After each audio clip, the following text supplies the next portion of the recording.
I think there's more people here than were here all morning, which is, I've got Jason come back up and preach again for y'all. It was a good one, wasn't it?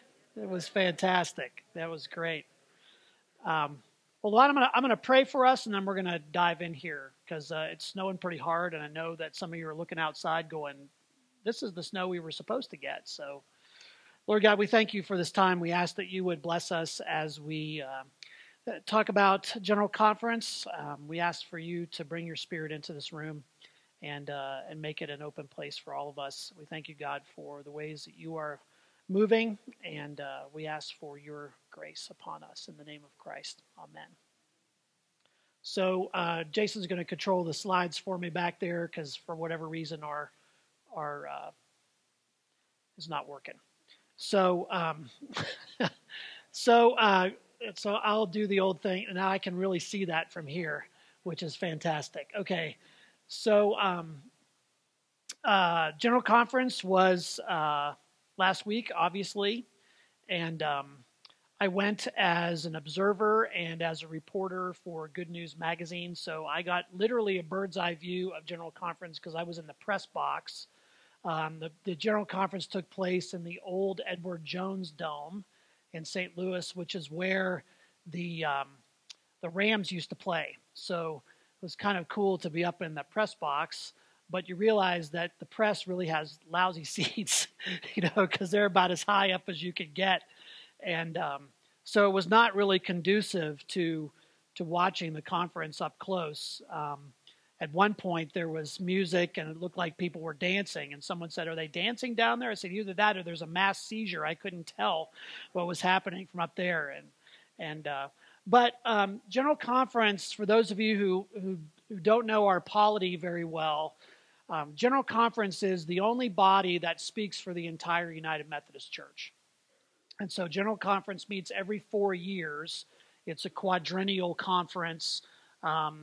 And that's where our book of discipline gets altered when it needs to be altered. And so it's a legislative body.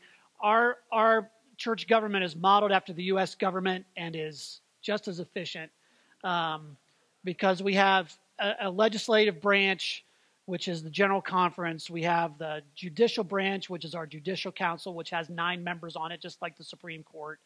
And then we have the executive branch, except we don't have one executive. We have a council of bishops. General Conference speaks for United Methodist Church. This was a special called General Conference. The regular General Conference is in 2020. So next year, just about 14 months from now, will be the next General Conference. This was a special called General Conference. There were 864 delegates representing the U.S., Africa, Europe, Asia, the Philippines. I forget how many countries that represents, but it was quite a lot. There were actually not 864 delegates present. There were 31 delegates who were not present because of visa issues or for some other reason. There was a whole delegation from Africa that did not make it because of visa issues. So that happens in this short amount of time. Plus, it was in St. Louis in February, which is where you want to be in February. And so there had to be a coat drive for all the Africans to come because they were freezing. And they bring the largest delegation. So it was kind of crazy from that standpoint. So this special General Conference was called for 2019 by the Council of Bishops to address the report on the Commission on a Way Forward, to try and resolve the denomination's impasse over issues related to human sexuality. I don't think that's a secret. You wouldn't be here if you didn't know that. So let's go to the next slide. So let me review where this went. In 2016, the Council of Bishops was asked by the General Conference to provide leadership to the process of finding an impasse. And so the bishops did what bureaucrats do, and they formed a commission. They formed a 32-member commission with representatives from all the various different interest groups in the church the liberal side, from the centrist side, and from the traditionalist side. And they met several times in several different locations over the course of 18 months. A lot of money and time was invested in that process. And they formulated possible plans, three plans to be submitted to the Council of Bishops and the General Conference for review and action. So the three plans that they came up with, next slide, were the one church plan, which was the one that was endorsed by 2/3 of the bishops. The one church plan would have removed the language in our current book of discipline on that prohibits the ordination and of same-sex clergy, to put it the way our discipline puts it, self-avowed practicing homosexuals. That's the prohibition in the discipline, and it would have prohibited clergy and churches from doing same-sex marriages. So the one church plan was going to remove that language, redefine marriage as between two people, and it would allow annual conferences and local churches, however, to determine their particular position on that. And so a local church would have had to decide, like we would have had to vote on whether we were going to allow same-sex weddings or not in our sanctuary. So it would push the decision from the general conference level down to the annual conference level and the local church level. The connectional conference plan recognized more of the division within the United Methodist Church and wanted to break the United Methodist Church into three conferences, one progressive, one centrist, one traditional, that they would share some things in common, like United Methodist Committee on Relief, pensions, things like that, but essentially be three separate entities that would operate separately but also have some level of connection.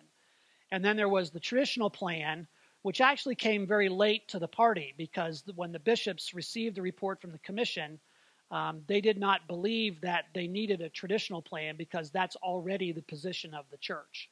But toward the end of the Commission on a Way Forward process, the bishops asked for a traditional plan to be included, and so some petitions were included that would enhance the traditional plan, enhance accountability. So the issue was not that we needed another traditional plan. The issue was, how do you enforce the traditional plan that already exists in the denomination?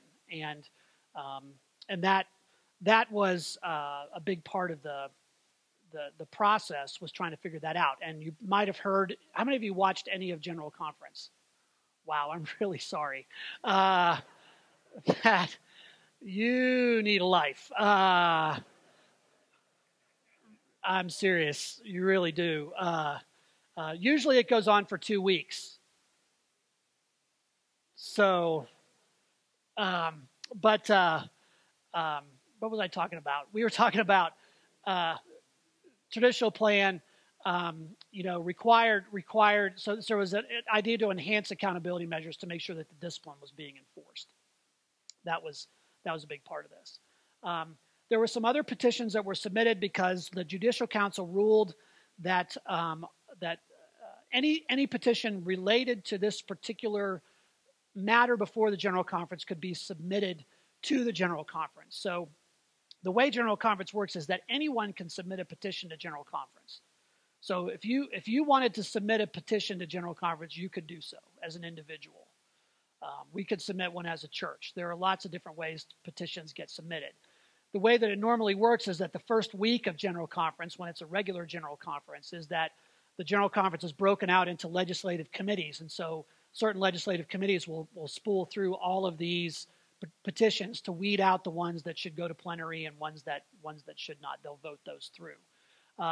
So there were these other petitions that were sent to General Conference. One was the simple plan, which was put up by the branch of our church that's very focused on LGBTQ issues, and they wanted to remove all restrictions in the discipline on sexuality and behavior, so that essentially opening the door for whatever. There were several exit petitions provided that would provide a gracious exit for congregations who could not abide with the decision of the United Methodist Church And that would be for either progressives, liberals, or centrists, any church that wanted to get out. This would provide provisions for them to do so. There were 2 such plans that made it in there. There was a pension plan revision, which was designed to kind of tool us for a possible separation. So right now, the pension plan in the United Methodist Church is actually a Cadillac pension plan. It's old school pension plan. It was a defined contribution plan when I first came into ministry. Then it switched to a defined benefit plan, and now this petition was to switch it back to a defined contribution plan, which is what most of you would have, anyway, and is more economically viable over the long term because obviously you put money in, and the church puts money in, and there's a certain percentage you put in that does that. The other aspect of that plan, however, that got amended to it was that if a church were to leave the denomination, they would have a certain amount of unfunded pension liability that the annual conference would need to cover. So you would pay that particular unfunded pension liability.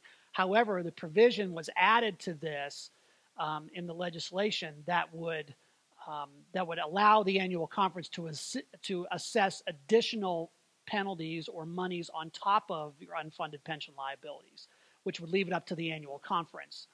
So in effect, that poisoned the well, so to speak, to make it really a viable process. So we got the change in the pension plan, but there were other petitions added to that prevented churches from exiting easily.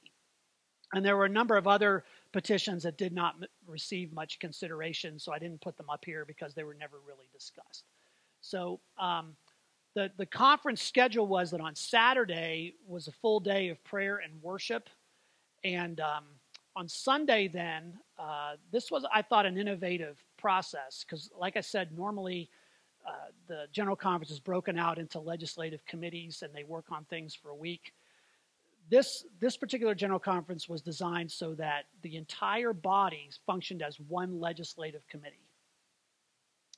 And the idea of the legislative committee was to prioritize these plans based on vote. So the conference, the legislative part of the conference started by taking each of these plans in the order that they were submitted and then having the delegates do a yes-no vote. Yes, this is a high priority. No, this is a low priority. And they voted through all the petitions before they revealed the results so that wouldn't influence the next vote. And that happened on the 24th. On the 25th, then, the idea was to work on the plans that were prioritized by the legislative committee, to refine them, to amend them, to do whatever needed to be done with them so that they could be submitted to the plenary session on the 26th, which is where the plan would actually be officially voted on. Does that make sense? So it's kind of a stepped process moving toward the 26th. It looked really good on paper. So when they voted priorities, there were 4 plans that received the number of votes necessary to see them as high priority and to advance them onto the plenary. The first one was the pension petition. Believe it or not, United Methodists can all agree on pension. That was an important thing to send on to the plenary session. The traditional plan was advanced to the plenary by a vote of 55%, roughly 55%, 45%, which is the same percentage that all of these votes tend to fall on when it comes to sexuality issues in the United Methodist Church. It tends to be a 55-45 split. So traditional plan was forwarded. Now, there are several provisions in the traditional plan that the Judicial Council, prior to General Conference, had ruled to be unconstitutional, and they would need to be amended in order for them to be passed through. So we had that ruling before General Conference, but the traditional plan was still voted to the plenary, assuming that those petitions would get submitted. There were 2 disaffiliation petitions that were also submitted. These were ones that would allow churches to exit. One was the Taylor disaffiliation petition, and the other was the Boyette disaffiliation petition. Fairly similar, but with different provisions. that would talk about what it would take for a church to leave. And I did not get into the weeds with those because they never really got a ton of play in the plenary. So we'll talk about that more in a minute. But some of the things that were suggested were things like 2 years worth of apportionments that a church would pay as an exit fee, along with their unfunded pension liabilities. There was some about how much of a vote the local church would have to take in order to leave, whether it be a 2/3 vote or a simple majority, things like that. So those were part of that. But those were the plans that were advanced to the plenary. The one church plan, which was the one that was preferred by the bishops, endorsed by the bishops, heavily promoted, advertised, did not make it to the plenary based on the ranking system. And but it could be brought back as a minority report the next day in the legislative session. So nothing ever really dies. I mean, it's very Christian. Nothing ever really dies. It's like a soap opera. They come back. They just keep coming back. We call it the zombie legislation that would come back from the dead. And so it was brought back on a minority report again on Tuesday, where it was defeated again. So what you have is, in effect, and I might be editorializing here a bit, so forgive me if I do that, but the plan that the bishops had endorsed and were sure was going to pass was defeated twice. So a lot of the eggs were put into that basket, and a 55-45 majority, voted it down. Now, one of the things you got to remember about the makeup of the General Conference is that much of the General Conference in the U.S., probably 60% is probably more progressive of the U.S. delegation. United Methodism is strongest in the southeast of this, the South, of course. Well, that's where we have most members. So there are as many members, United Methodists in North Georgia, as there are in the entire Western jurisdiction, all the Western states of the United States. So that gives you some idea. I mean, that number bounces back and forth, but it's pretty significant. So, for example, Rocky Mountain, Legacy Rocky Mountain, Legacy Yellowstone, which are now combined to be Mountain Sky Conference, had a total of 8 delegates, 4 clergy, 4 lay, whereas some of these have 20, 30 delegates, these larger annual conferences. But the other factor is that Africa, the church has grown exponentially. And so they were 30-some% of the delegates this time. And in 2020, they will gain 20 more delegates because of their growth, and the U.S. will lose 20 more delegates. So the Africans, Filipinos tend to be much more conservative, so they tend to vote that way. So the one church plan went down, and that left the traditional plan, and then it was, as we say, it was on at that point. That's where it started to get really ugly. Traditional plan had several petitions in it that were trying to enhance accountability for annual conferences, particularly around ordination standards and marriage standards. So, for example, it provided clarity around the definition of self-avowed practicing homosexual. One of the things that the Judicial Council had voted on after the election of our bishop, Karen Oliveto, was that if you are married and have a marriage certificate, that says that you're self-avowed and practicing, which seems fairly obvious, but that had to be codified. Bishops are prohibited from consecrating bishops who are self-avowed practicing homosexuals.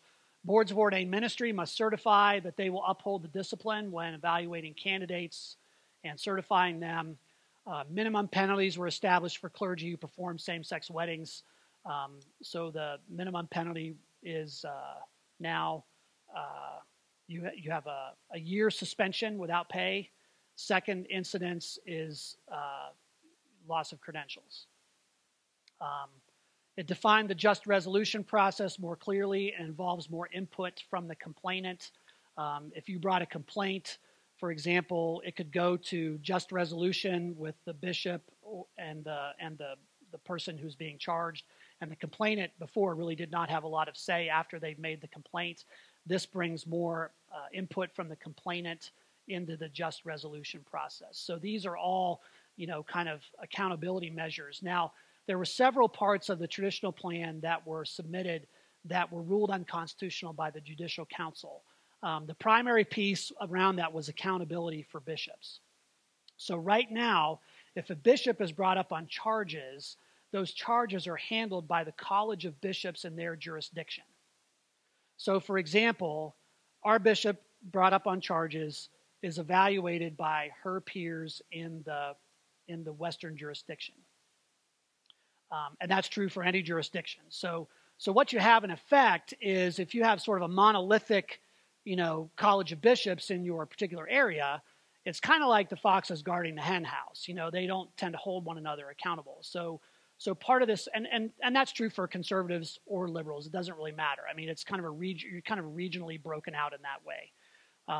So the idea was to bring together a global accountability for bishops, so that the whole Council of Bishops is participating in the process of disciplining their own. But the Judicial Council ruled that out of order constitutionally because the bishops can't be the accuser, the judge, the jury, and the executioner all at the same time, and so which is fair. Now, that was written into the legislation fairly late because the traditional plan came late to the party. So there was some idea of trying to get that fixed and resubmitted, but it didn't happen in time. So the petition was ruled unconstitutional. That's the biggest one. So as you might imagine, this caused no small amount of conflict. With a 55-45 split, and any time there's a vote, there are winners and losers. And so when the traditional plan was being advanced, the one church plan went down, the fight was on. And the traditionalists were trying to pass through and amend some of the petitions to make them constitutional, whereas the other side of the house was doing everything they could to block that, to filibuster, so that those legislative pieces would not go forward. So at the end of the day, the traditional plan passed, but is also being reviewed again by the Judicial Council. So what the likely outcome of that is that some of what was ruled constitutional in the traditional plan will become church law, whereas those that were ruled unconstitutional will have to be redone and resubmitted for the next General Conference. So in effect, what happened was, at the end of the day, not much. Because the church's language around ordination and marriage remains the same.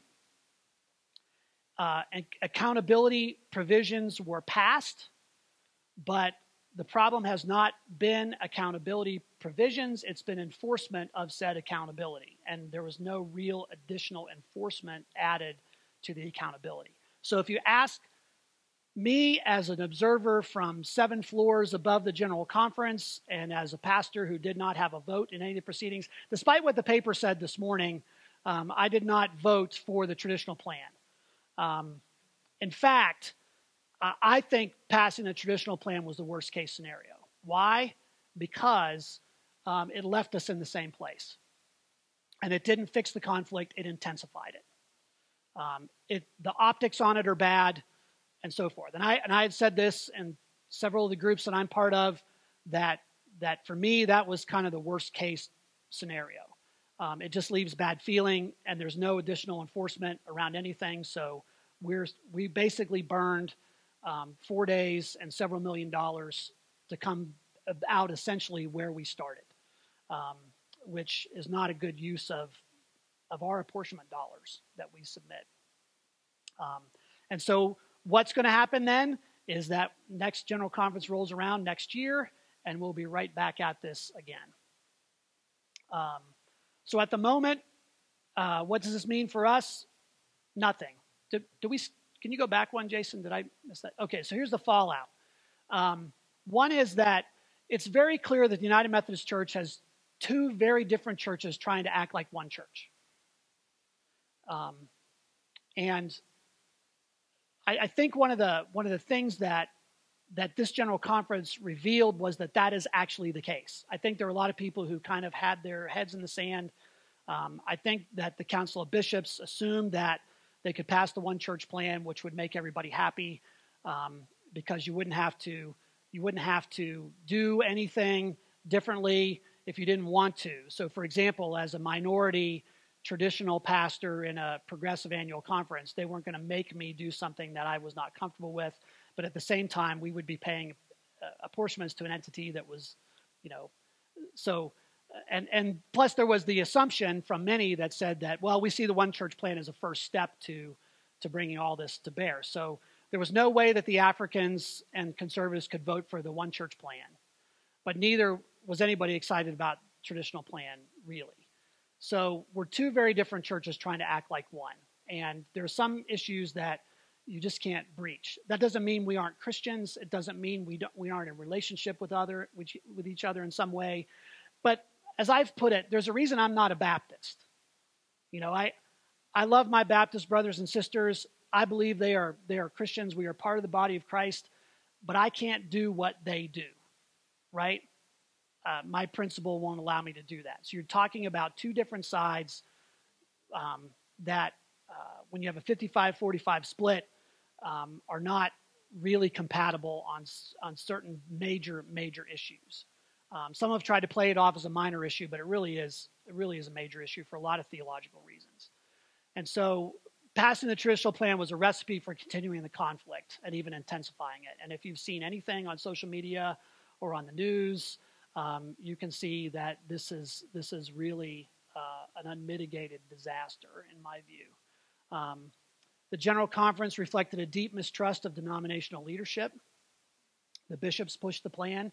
The General Conference rejected it. Essentially what happened was the same thing that was going to pass, the same thing that was brought to the General Conference time after time, the one version or another of the local option or the one church plan had been brought to General Conference for several General Conferences. It had always been defeated. So after we had this commission come up with the plan, the bishops chose the one that had been repeatedly defeated by the General Conference. You had the exact same delegates at this General Conference who were there in 2016. So why did we think anything else was going to happen? Like somehow magically things would turn and change. They didn't. There's a deep distrust of denominational leadership. And so instead of solving the conflict, which it was designed to do, it actually intensified the conflict. Again, that's my view of it. And it was not in any way, shape, or form a pleasant experience. I've been on less stressful field problems and been in less stressful firefights. There's no way around it. I mean, it is a really difficult time. Go ahead, Jason.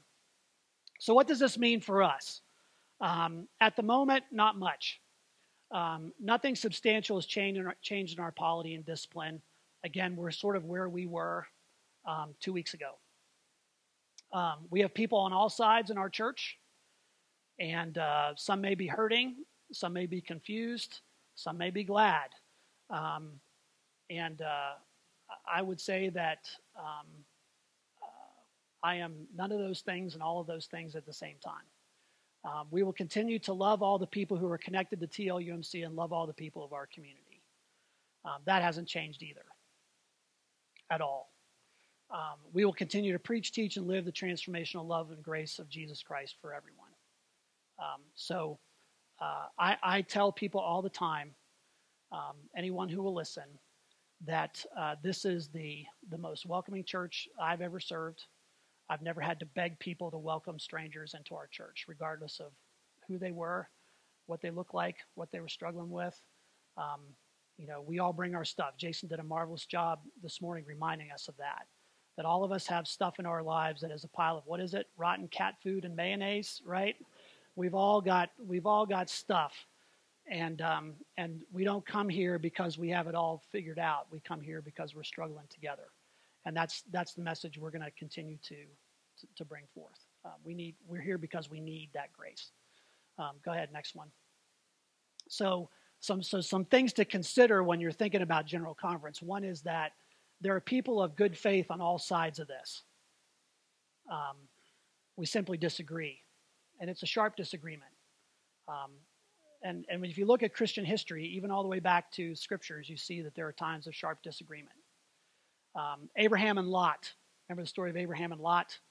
They came into the promised land, came into the land that God promised, and here was Abraham and his nephew Lot, and they had too many herds, and they were getting intermingled, and their herdsmen were fighting, and it was a bad situation. And so Abraham came to Lot and said, we're going to divide this up.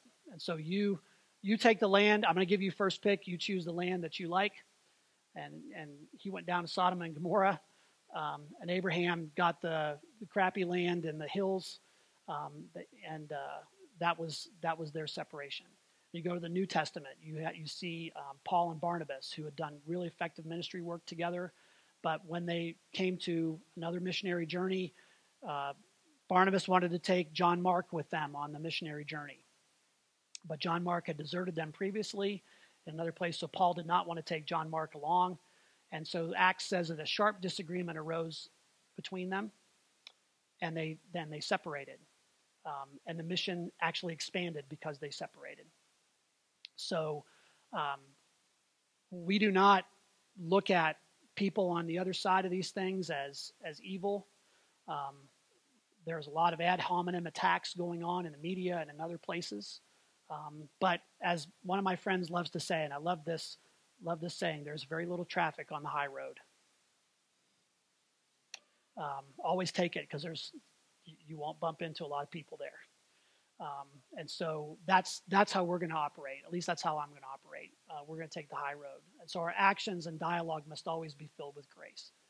And so the other thing is, many of you have been following this on social media, Facebook, Twitter. That is a dumpster fire. A high order, high magnitude, red hot glowing dumpster fire. Tuesday night at General Conference, after all this had gone down, we are next Sunday, we're going to meet here, and we're going to invite you to think about digital fasting for Lent, to get hold of your digital life, because for many of us it's an issue. And I decided Tuesday at the end of General Conference that I was going to start mine a week early, because it was a dumpster fire. And so I think for me it's better off just, people say, did you read this article by so and so? No, I haven't, and I'm probably not gonna, just because it's not worth it. So those are some important considerations for us to think about. Now, some pastoral things. Now, this comes from me. This is not from Mark or church leadership or anybody else, but I'm giving you my pastoral response to this. So the first thing we got to remember is we're not dealing with an issue here. We're dealing with people. And because we're dealing with people, Christ calls us to love one another despite our differences, and to uphold the sacred worth of all people. So we will practice our general rules. We're Methodists, right? We practice our general rules. The first general rule is, first, do no harm. Second, to do all the good we can to the bodies and souls of people. And third, to attend to the ordinances of God, to keep practicing those things that help us to grow as disciples. And we remember that we do that because all of our orientations are disoriented, sexual or otherwise. All of us have stuff. All of us have that pile of cat food somewhere. And that's the genius in Wesley's theology, is that the idea is we're all in the same boat and we all need to spur one another on to perfection. That's a very Methodist way of putting it. That we care about one another, we love one another. All of us are in different places on the journey, but we continue to do that as we move forward. So we will continue to preach the gospel of Christ. We will always speak the truth, but we will speak it in love. You'll notice I do not get in the pulpit and bang away at this. This is not the gospel. This is important, an important issue. It's important because it has to do with our theology. It has to do with our belief about humanity. It has to do with a belief about the body. It has to do with a lot of those different things. But at the end of the day, we'll speak the truth, but we're going to do that always in love. And so LGBTQ persons, many of you sitting here today, myself included, have friends, family members. As long as I'm breathing and as long as I'm appointed, they're going to be welcome in this church and any church I serve. We're going to love all the people who come here because that's what we do best. I mean, this church does that better than any church I've ever seen. And I'm not blowing smoke. I mean that for real. We do this better than anybody, and we're going to continue to do that. Someone asked me today, what if we, because I was in the paper this morning, what if we get protesters outside? What are we going to do if that happens? And I said, well, we're going to invite them in and give them a warm cup of coffee, and we're going to love them, and we're going to care about them. That's what we're going to do. Did I get to the last point on that, Jason? Okay. And I do believe in the historic biblical and Christian doctrine around marriage and sexuality that the church has believed for 2,000 years. That vision has always been at odds with the culture. It was at odds with the culture in Roman times. It's at odds with the culture today. And so I believe that our rites of marriage and ordination should be conducted accordingly. And so, I continue to uphold the vows that I took because I believe in them. I believe we need to be teaching our kids. It's difficult because they're getting a full 24-hour-a-day saturation of secularism and different views on sexuality and marriage and things like that. And somewhere along the line, we have to put a stake in the ground and say, this is what we believe. And the problem, I think, with what the United Methodist Church has done is that we stated everything in the negative. We stated everything from what we prohibit as opposed to what vision we're trying to uphold. I would rather move towards something than just away from something. So that's one of the things that sort of I'm actually really toying with writing more articles and books on this particular area because I think it's important for us to consider. We will be in tension with the culture. There are people here, sitting here today, who do not agree with me on this, and that is okay. That is perfectly fine. I think it's important to have a theological discussion, and I wish what the General Conference had done was to commission a group of scholars to do a good theological reflection around sexuality and marriage instead of crafting legislation that would have been voted upon. I think that would have been a far more effective way of dealing with this because that's what we need to do, and we need to have that theological reflection together.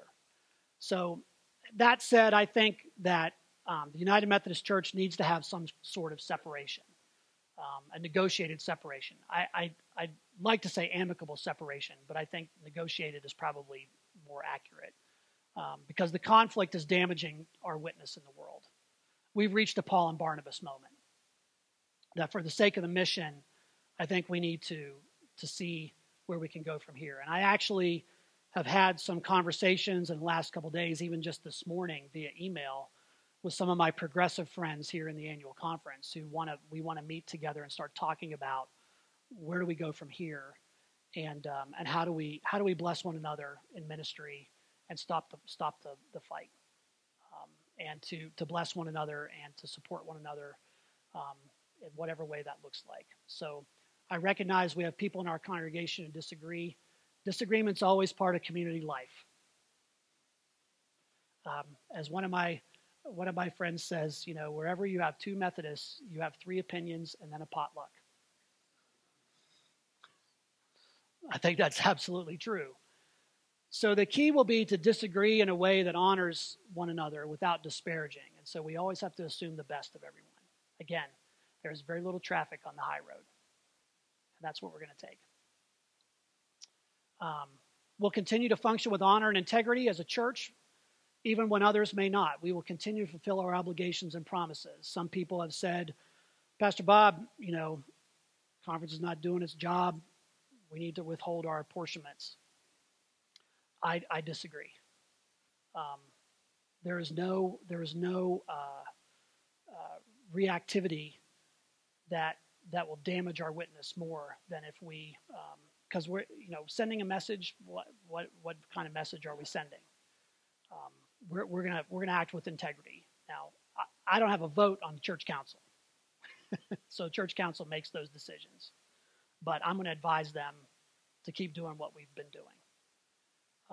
You need to know this church has a reputation for integrity in this annual conference.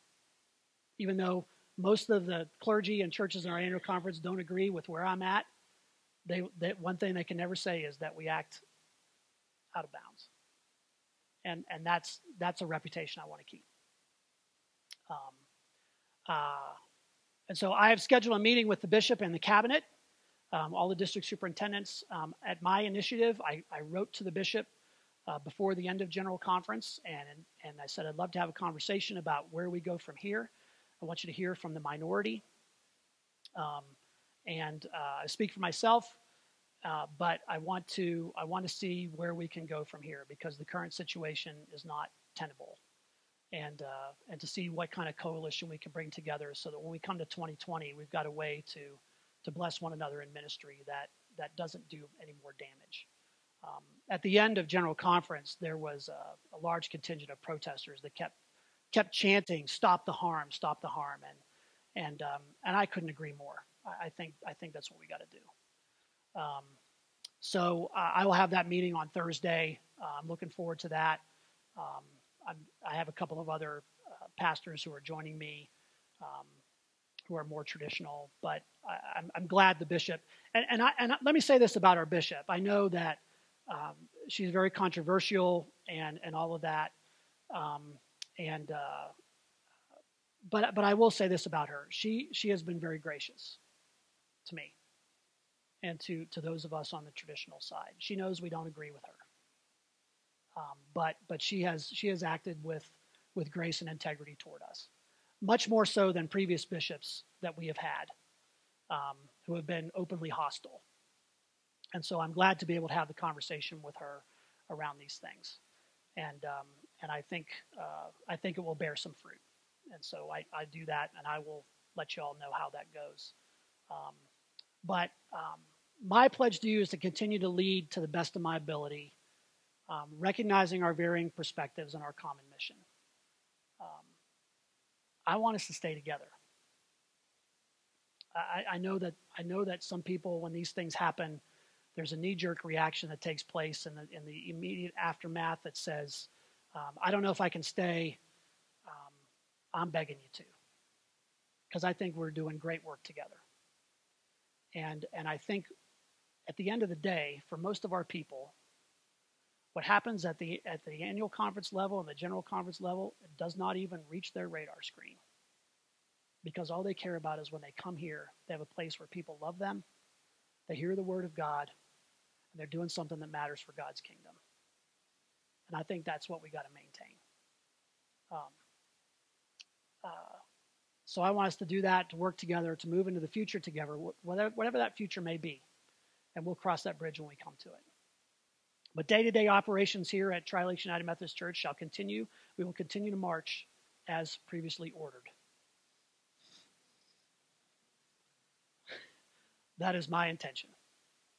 So, is that the last one, Jason? Yeah, okay. So, last few minutes we have, what kind of questions can I answer for you? Yeah, and we've got, Jason's going to be my Phil Donahue here, so we can get the questions on the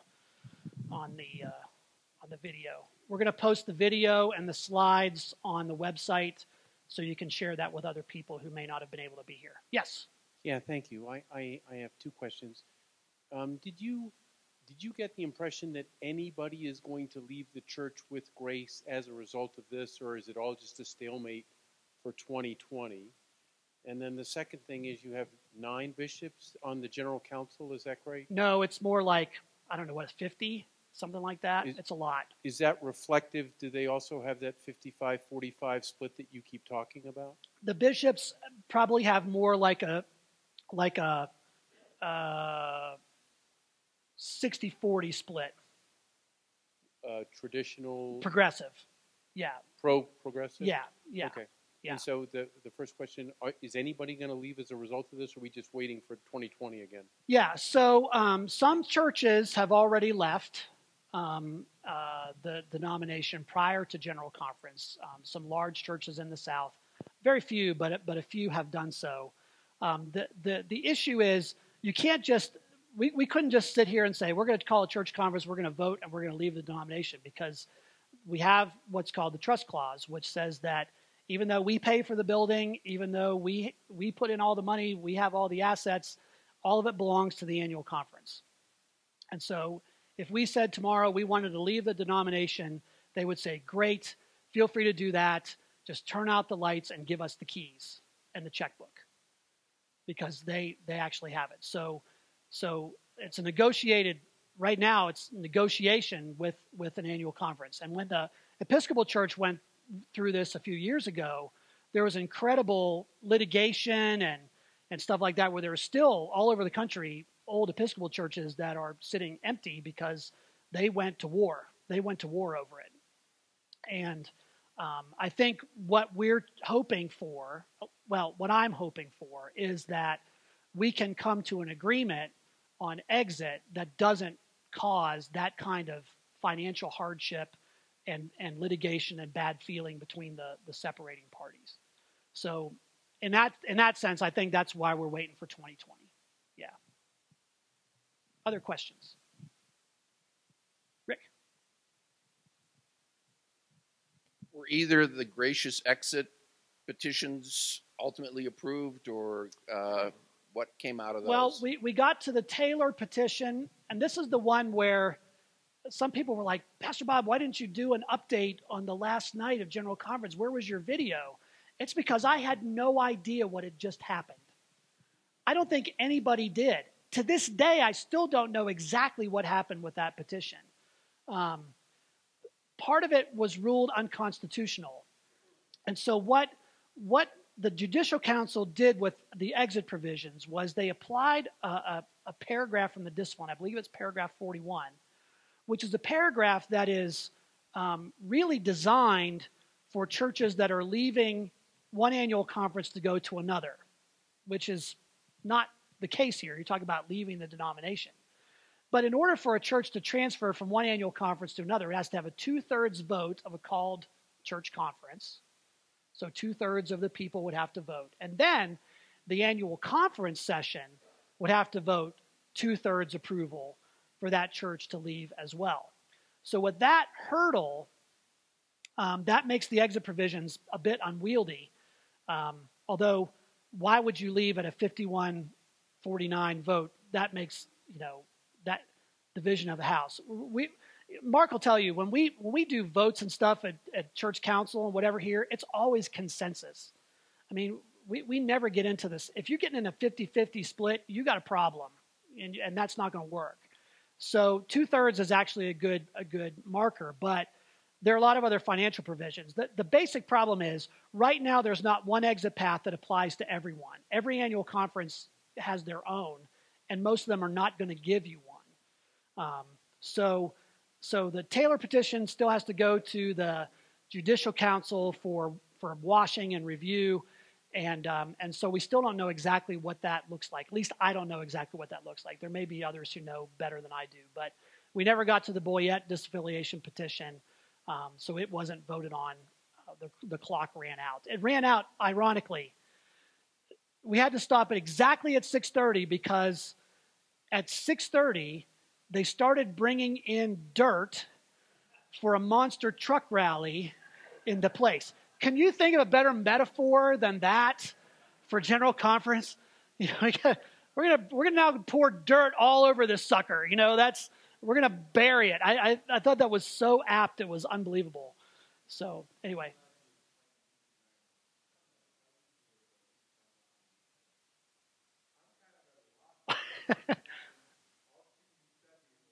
Yeah, I posted. Yeah, yeah. It was chaos. It was absolute chaos, and um, you know, not even really having an opportunity to do any filming because it was just there were people everywhere, and people in the press box were kind of losing their minds, and it was this whole deal. So I meant to do it. I posted a little something on the Facebook page, but yeah, I was still trying to figure out what exactly had happened because I didn't want to say anything that would be out of school. But yeah, your point's well taken. Yes. Larry. Bob, you mentioned the churches in Africa and Southeast and what their propensity is to how they think in general. I'm interested if you had any vision and insight into Methodist churches and delegates specifically west of the Mississippi in the U.S. How do they fall on that 55-45? Well, I think west of the Mississippi, if you're talking about our jurisdiction, which is everything west of Kansas, it's overwhelmingly progressive. Overwhelmingly, the most progressive region in the denomination. So, all of the delegates that we sent from Mountain Sky Conference were progressive. It is not even worth putting up your hand as a traditionalist. Although in 2012 I was elected as a reserve delegate, which is still shocks me. But that tells you how far things have gone in the last several years. But it's overwhelmingly progressive. Yeah.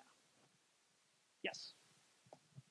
So a while ago you were talking about the delegates going to change between Africa and the U.S., 20 going there and 20 deduct here.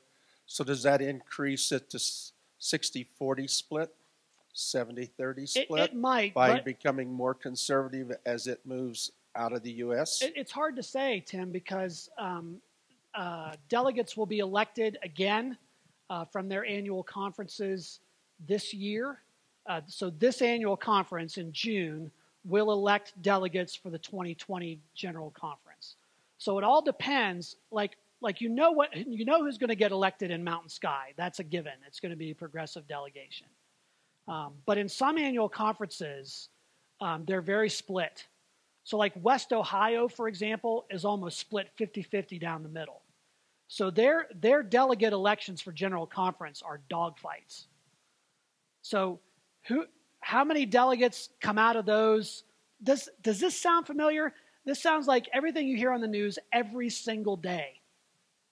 In the scriptures, they never vote. They just draw lots. I think there's something to that would be, let's go to Vegas and call it good. I don't know. Sometimes I think it would be simpler than what we do here. But so there's a lot that depends on what that mix looks like. And then just like this General Conference, are there delegates who don't make it to General Conference? Are there delegations that don't make it because of visa issues or other things? So it's always kind of a question mark about who actually gets there. So as soon as the gavel dropped on General Conference, all the annual conferences began ramping up their politicking around getting people elected for General Conference. So we'll see. We'll see. Yeah.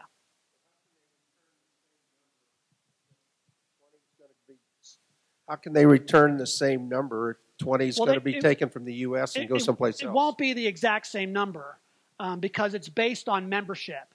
So the number of delegates that you get is based on the size of the membership in your particular annual conference. So some annual conferences are going to expand, some will contract. So there might be more than 864 delegates. There might be fewer than 864 delegates. That's the question. The number's different each time. Yeah. Yes, Jim. Yeah, Pastor Bob. In the letter you put out, the last one you put out dated February 27th, and I've been a Methodist for a long time, and if you follow the 4-year annual conference, general conferences, way back, it's kicked the ball down the road. Yeah. Every time. Every 4 years, they come up with some kind of scheme to kick it down. Yeah. You mentioned that you felt we left the conference essentially the same situation we had when we came in. Yeah. I'd like your interpretation of that. I feel like at least there was a step forward, a decision made for one plan or another, which has not been done in the past. Yeah. Is it the right decision? People have different opinions on that. But at least a decision was made. I think it's a good point, Jim, and I think you can make that argument. The United Methodist Church is the only one of the seven sisters, as they're called, the seven mainline denominations. So Episcopalians, PCUSA, Disciples of Christ, Evangelical Lutheran Church in America, American Baptist. There's one more. I can't remember. No, Southern Baptists are not mainline. They're evangelical. So there's seven. So of all the mainline churches, United Methodism is the only one that has not endorsed same-sex marriage. That was the main headline. If you saw the New York Times, if you saw any of the secular media outlets, that was sort of the anomaly. That we're the ones who didn't vote that. But the reason we are that is because we're a global denomination, not a United States denomination. So if it was not for Africa, you would probably see a much more liberal United Methodist Church. So the global nature of our denomination does change that. So what came through loud and clear at this General Conference is that we are global. That's for however you feel about that, we're a global denomination. And so the Africans are very clear that we, and lots of people talk about the Africans as though they don't really know what's going on or whatever. They know exactly what's going on. And they came to vote their conscience. And so, you'll see that difference. So that is different.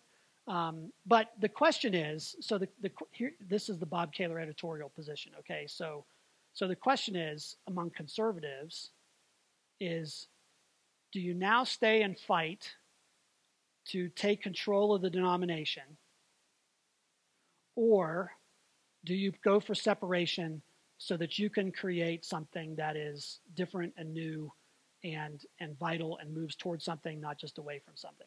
That's the split. That's the split that I hear between the conservative side. So some people are like, we won. And it's like, no, we didn't win anything. This is not a win. This is clear that we need to have a division. So, and I tend to be on that camp a little more, simply because, as the way I've put it, it's like this whole thing is like 2 or 3 captains fighting over the wheel of the Titanic after it hit the iceberg. Okay, I'm steering, and it's still going down. So I want to be in the lifeboat business. I want to be the Carpathia that comes by and picks up the survivors and keeps going to New York. That's what I want to be part of. Just personally, I have probably, I don't know how many years left of active ministry, Lord willing, and the creek don't rise and my health stays out, or however long that goes. I don't want to spend it fighting this battle. I really don't. I want to be part of something that is vital and exciting and moving us to a new place and so forth. So now here's the thing. I don't have a vote in that at all. So when it comes to the end of the day, you all will decide that. And you will have to decide it because you'll be here after I'm gone. And you'll have to live with it. So my pledge to you is to make sure that you have all the information you need to make a good decision. If and when the time comes to make a decision, we don't even know if that's possible at this point, about what you want to do. And whatever you decide, I'm going to bless and say, fantastic. And we'll continue to march and go from there. But we're going to make sure that all those perspectives are heard, because I know there are people in the room who are lifelong Methodists, who are like, I don't want to give up that. I don't want to give up that. I've given 21 years of ordained ministry to this denomination. That's hard to just walk away from. But at the same time, I want to walk towards something too. So it's a good question. So yeah, I think you made a good point that there was a clear statement out of the General Conference. What it actually means, we won't know until we get to 2020, and whether now more people, instead of talking about unity at all costs, are now going to be talking about maybe we need to separate for the good of everybody. So that's a big question. Yeah, thank you. In the General Conference of 2020, will they bring up the one church plan again, or is it totally traditional going forward? Who knows? There could be anything that comes out of 2020. So that's the other thing that happened. Not only are people rushing back to their annual conferences to figure out who they're going to elect as delegates, people are also rushing to their computers and banging out legislation for General Conference 2020 to look at. So my guess is we won't see it in that form again because it's clear that it's not going to pass. So, but some other form of it, some other morphing of that is always possible. That's going to be a full General Conference, so the amount of legislation will be exponentially greater than it was for this time. There you go.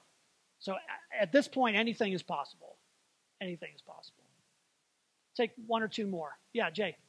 The newspaper this morning mentioned the Wesleyan Covenant Association. Could you say something about that? Yeah, the Wesleyan Covenant Association formed in 2016 as a group seeking to revitalize the United Methodist Church, or if that was not possible, then to begin a new expression of Methodism.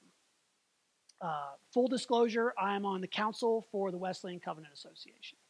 I have not made a big deal out of that here in the congregation. I have not pushed our congregation to become a WCA church because that's my thing, and it's not something I'm pushing on anybody else. But I have been part of a group that has worked on the groundwork for a new denomination, should that be necessary or available, and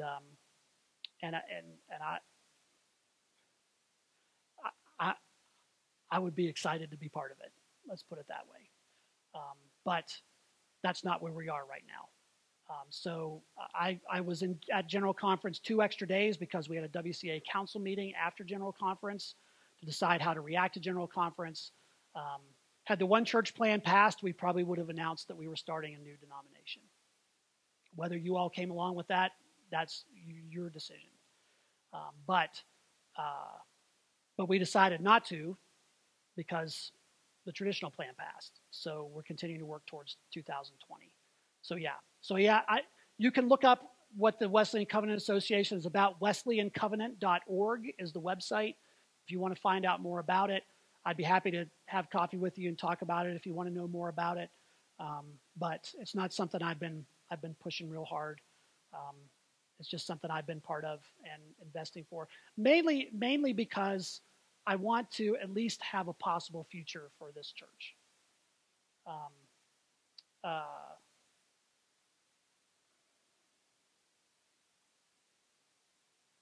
You all are the one thing that has kept me here.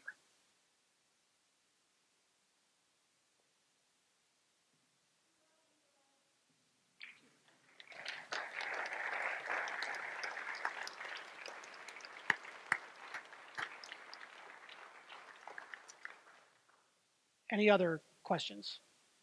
One more. All right, we'll go two more. We got to teach blueprints here in a minute, so.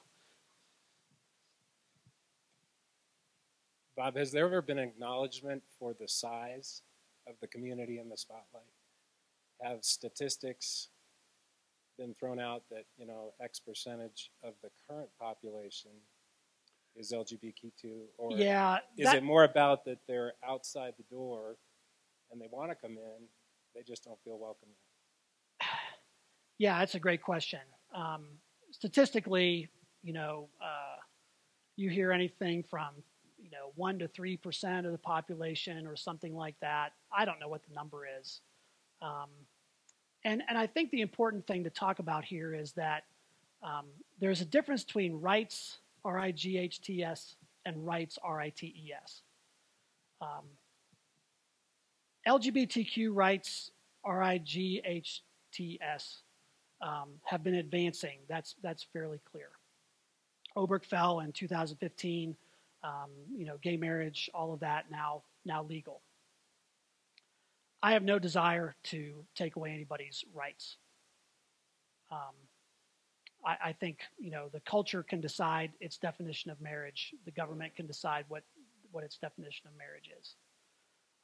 So in that sense, we protect the civil rights of all persons. No person should be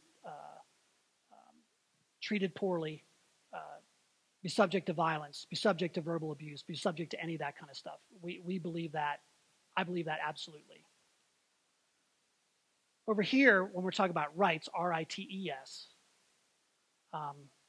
that's where we have a conflict, because traditionally, historically, biblically, throughout 2,000 years of church history, marriage has been between one man and one woman, Christian marriage. If you can't say biblical marriage, because then you're talking about, Abraham, and, you're talking about all kinds of stuff going on. So we're talking about Christian marriage, biblically speaking, has been that. And that's the compelling part for me, is that right is reserved for that. Now, here's the thing for me. I don't do most of the heterosexual weddings that come my way. I've done 2 weddings in the last 5 years, both times for church members. Why? Because our culture, now you're going to get me preaching, our culture overvalues sexuality and marriage. It devalues singleness.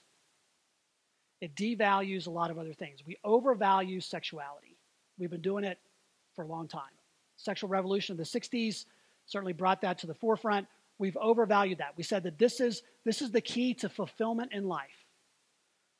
Christian marriage believes, on the other hand, that marriage is missional, that has a missional purpose, has a creational purpose. And it reflects the relationship between Christ and the church. So therefore, as a right, R-I-T-E, I want to guard that right around Christian marriage. I'm not trying to destroy this. I want to guard this and say this is what it's about. So when couples come to me, or like they used to come in Park City, I could have done a wedding every weekend in Park City, Utah, because our church looked up at the mountains. It was beautiful, all that kind of stuff. But people would call me up and say stuff like, "Can you do our wedding? But here's the thing, can you leave the God stuff out?"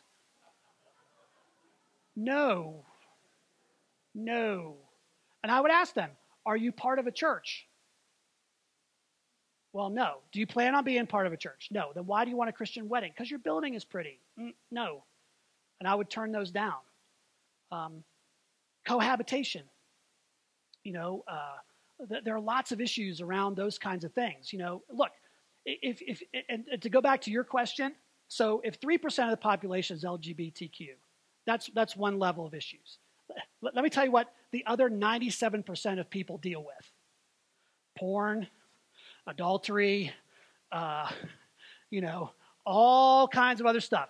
So when you look out on a congregation on Sunday morning, and when you look at yourself in the mirror, you realize that we all got disoriented orientations when it comes to sexuality, okay? So we've singled this out, but in reality, all of us got stuff. We're all disordered. But that's why we need to really hold up this vision. Not to negate everything else, but to say this is what we're trying to move toward. This vision of Christian marriage, this missional, creational vision that God intended for us from the very beginning. That's the part that I really feel like is important. Ordination, same thing. That's a right. Ordination is not a R-I-G-H-T right. It's an R-I-T-E right. And there are lots of places you can be ordained. There's a reason I did not go back to the Presbyterian Church in America to seek my ordination. I didn't believe what they were preaching. But I choose all kinds of other places, to do that. So my choice is not being eliminated. It's simply saying, we believe this, and this is how we're going to operate. it's a tension. It's a difficult tension, and it is not a popular tension. I've heard my name taken in vain more in the last 2 weeks than I have in a very long time. Drill sergeants didn't call me stuff, kind of like the kind of stuff that I heard, you know. But I think it's important, and at the same time to be clear that we're welcoming people. We're gonna be a place where people can be connected. Does that make sense? Yeah. Last one. Charlie. You mentioned the judicial conference. What are the main issues that still need to be hashed out there, and when do we expect a decision? Yeah, so the things I think that were referred, I'm going to get this wrong. The things that were referred to Judicial Council were the parts of the traditional plan to rule on their constitutionality, which the Judicial Council has already done twice. So we expect them to return the exact same verdicts they returned before. Because those petitions were not revised during the plenary, they're going to be thrown out, so they won't be enacted. So the idea is to come back, for those who want to push those, to come back in 2020 with an idea that they will refine those petitions and make them constitutionally viable. So that one and exit provisions, I think, was the other part of that needed to go back to Judicial Council. And they meet twice a year. So they will meet in April, and they will meet again in October. So they'll have two meetings before the next General Conference. Yeah. All right. I want to thank you all for your patience, for coming out on a snowy Sunday afternoon. I love you all. I really do. And we'll get through this, one way or the other. It'll be okay. It'll be okay. Let's pray ourselves out. God, we thank you. I thank you for these people and their faithfulness to you. I thank you for the fact that even though we have different opinions on things, we love each other and we want to care about each other and to be a place where people can find you. And so, Lord, send us out tonight, grant safety traveling home, and help us to reflect you in all that we do and in all of our interactions with all people. In the name of Christ, amen.